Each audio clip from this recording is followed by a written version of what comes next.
And I think, that dovetails perfectly into our next slide. I think, as you mentioned, senior talent and making sure, that you're hiring the right person and giving those people that radical transparency too. So I guess like you touched on it a second ago, but like, what is the nuance here? Like, well, how do you go about that? So there are three things that when I think about hiring senior people that come up.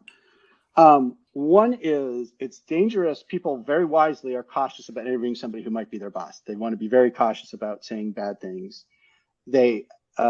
So it's a political process when you hire somebody senior, period. It's typically somebody's friend.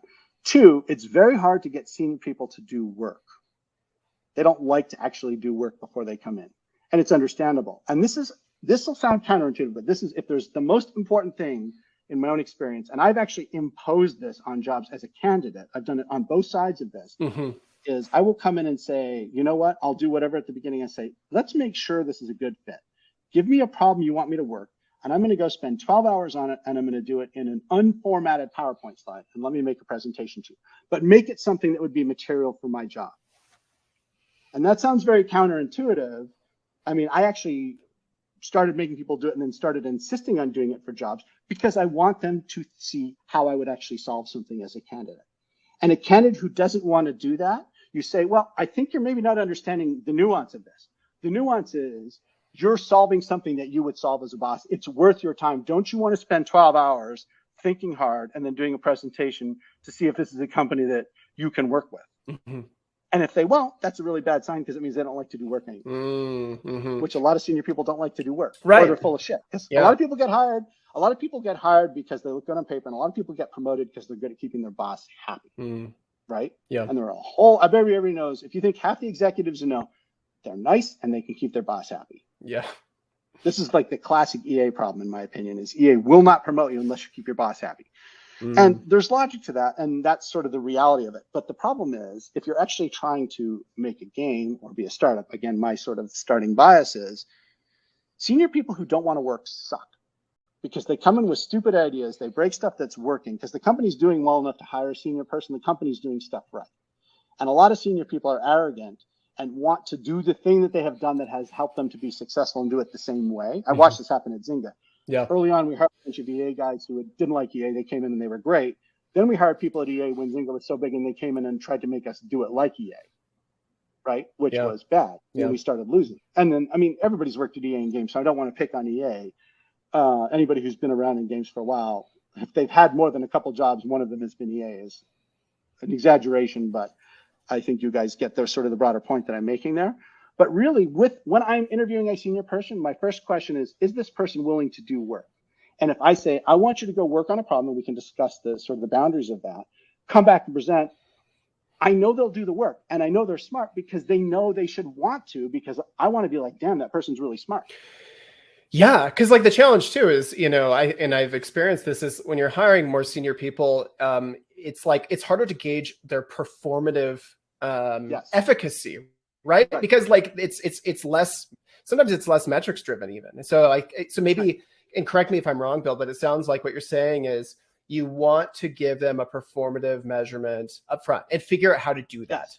And do it mutually. Like it should be something reasonable. But the thing is, and if they balk, like if they don't buy the logic of you want to do this because you want to make sure you're going to be great at this job. Yeah. Right? You want to actually do the work, and it can be some topic. You have to be careful that it's not something they're working on. Like you don't want to try and deceive them. A good one is something hard you as a company have just struggled with and made a decision on because it's very fresh to everybody. Right. You're like, should we go into crypto as a game company? Well, okay. And if you're going to hire somebody, it's like you would evaluate that if they're coming from crypto to games, for example, I might be like, well, I want to see do they have game chops. So tell me what the game things that would matter.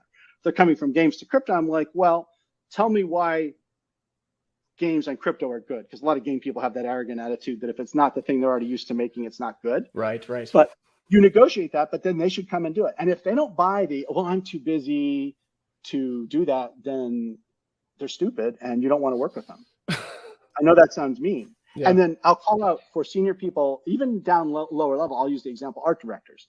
What I typically do is I'll talk to somebody, like we've done it a couple times. We did it at Proteus and we did it this way.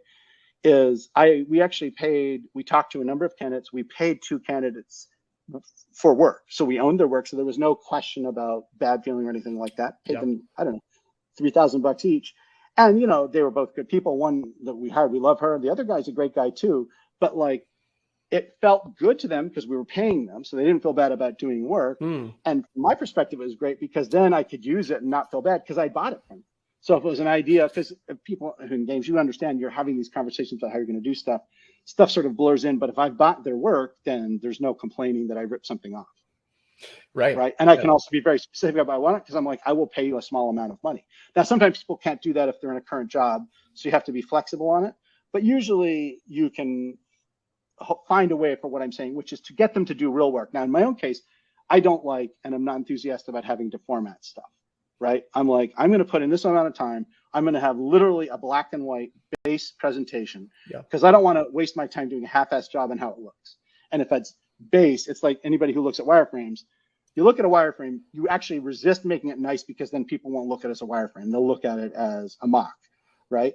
And so I'm going to give you a wireframe deck because that's how I like to do it. And me being very upfront about that is also telling them what kind of person I am. And if they don't want that, that makes me itchy because it tells me that we have very different values in approaching it. And I'm not afraid to do that as a senior candidate. And senior candidates who come in, and you want to be careful if they're like, I need every Friday off and I need 2 offices, be worried. But if they come in and they're like, well, the stuff that I'm good at is this, stuff like that. And then the other thing with senior people, so hopefully that gives a sense of what I'm talking about, is to make them do work before they come in and have them on a short leash. If they suck and you're in a position to decide if a senior person isn't working out after 2 months, junior people, I'll give them, they get a grace period. Senior people, if they've come in, they're doing bad, you've corrected it a couple times, they're still doing bad, turf them. They'll do more damage because if they get to start hiring, they're going to wreck your company. Yeah. I think that's actually, I think that's fantastic advice.